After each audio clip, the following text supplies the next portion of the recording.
Tout le monde n'a pas d'imprimante 3D à la maison. Vous voulez organiser des activités numériques à la maison, pas besoin forcément de matériel, je vous donne 3 super activités à faire avec vos enfants. Comme vous l'avez vu, vous pouvez faire de la 3D à la maison sans avoir besoin d'une imprimante 3D. Alors comment faire? Il y a un super logiciel qui est très adapté aux enfants pour faire de la conception 3D. Mais un petit mot là-dessus avant de commencer. Les enfants, comme vous pouvez le voir ici à l'écran, ne vont pas concevoir à partir de rien. Ils vont faire le contraire, ils vont détruire à partir de la matière. Ici, vous voyez, à partir d'un cube, les enfants en fait vont pouvoir tracer des traits et ensuite ils vont pouvoir détruire, ce qui va créer des formes. C'est très simple et c'est à la portée des enfants. Ils peuvent aussi colorier, incruster des formes, mais peuvent aussi aller très très loin. À partir d'images, ils vont pouvoir en fait détourer les images et concevoir des objets complètement personnalisés. Mais alors ce logiciel est vraiment puissant.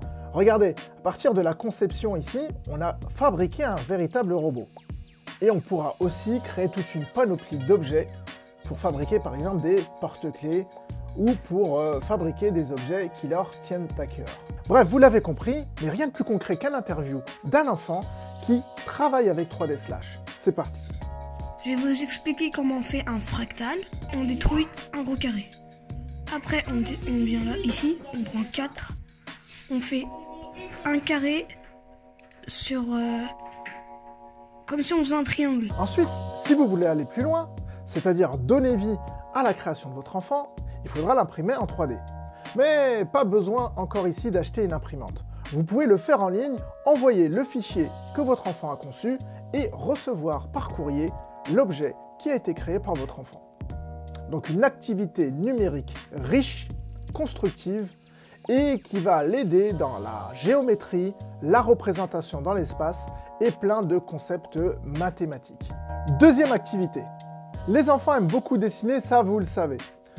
Avec une application en ligne, j'ai nommé Piskel App, vous pouvez créer des emojis, vous pouvez créer des personnages très simplement. Et on peut même les animer comme si c'était des gifs. Ça nous oblige à visualiser ce qu'on fait, ça nous oblige aussi à comprendre les différentes séquences d'images qu'on va créer. Comme vous pouvez le voir ici à l'image, avec Piskel, en quelques clics, on peut créer un petit personnage. Ici, le personnage de Pac-Man. Alors, il faut l'animer, puisque le Pac-Man, en avançant, il ouvre et il ferme la bouche. Eh bien, ça, c'est facile à faire, et c'est une activité que les enfants vont apprécier. Eh bien, pour aller plus loin, lorsque j'ai mis en place cette activité, mes enfants ont voulu dessiner des émoticônes, parce que Pac-Man, ça ressemble aux émoticônes, et ils ont voulu les décliner en plusieurs expressions. Et ça a donné ça. Donc déjà, avec ces deux activités, on a un week-end bien rempli, on a fait de la 3D, on a révisé ses maths, et maintenant on a découvert l'univers graphique. La troisième activité, c'est tout simplement faire une classe virtuelle pour apprendre le langage Scratch.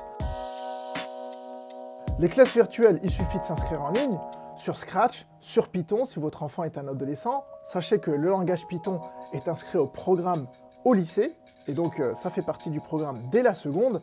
Le programme Scratch, c'est une épreuve au brevet, et donc Scratch est enseigné en cycle 4, c'est-à-dire 5e, 4e, 3e.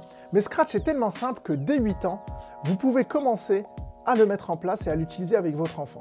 Et surprise, il va progresser dans la prise en main de l'ordinateur.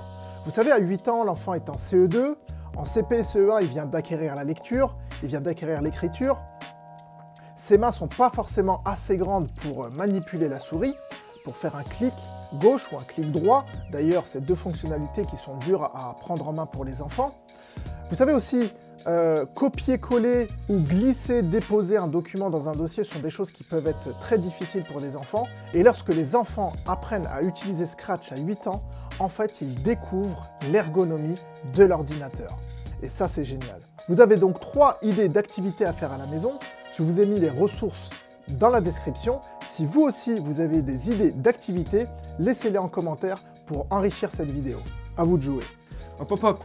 Avant de quitter la vidéo, n'oublie pas, c'est le mois du numérique, donc abonne-toi à notre chaîne YouTube parce que c'est le mois où on balance du lourd.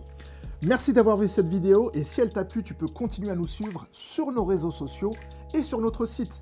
Sur notre site, tu y trouveras plein de ressources et tu pourras t'inscrire gratuitement à des classes virtuelles. Donc, c'est le mois du numérique. On te dit à demain pour une nouvelle vidéo. À toi de jouer.